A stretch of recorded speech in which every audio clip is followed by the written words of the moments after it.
वडील माझे गव्हर्नमेंट सर्व्हिसमध्ये होते कर्नाटकामध्ये. आम्ही मूळ कर्नाटकचे आहे.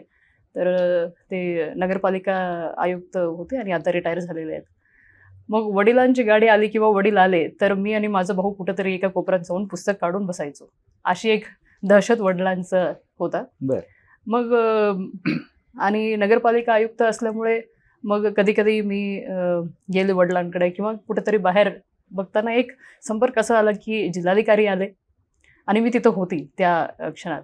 मग जिल्हाधिकारी आल्यानंतर लगेच माझे वडील उठून तिथं त्यांच्या जवळ गेले आणि लगेच ते गाडीतून जिल्हाधिकारी उतरल्यानंतर त्यांना नमस्कार केला.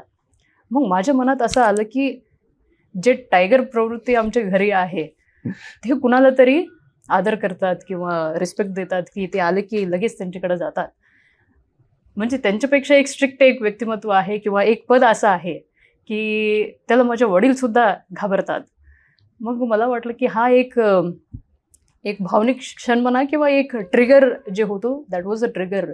मग तेव्हा जेव्हा मी ते आणि 98 त्या काळामध्ये only white ambassador was a government car. मग त्याच्यामध्ये रेड लाईट होती जिल्हाधिकाऱ्यांच्या कारवर आणि माझ्या वडिलांच्या कारवर रेड लाईट नव्हतं. ते फक्त जिल्हाधिकारी आणि पोलीस अधीक्षकांच्या कारवर असतो. मग ते 2 गोष्टी माझ्या मनात ते हे झालं की मी माझ्या वडिलांना विचारलं, नंबर 1 तुम्ही काय असं उठून गेलात?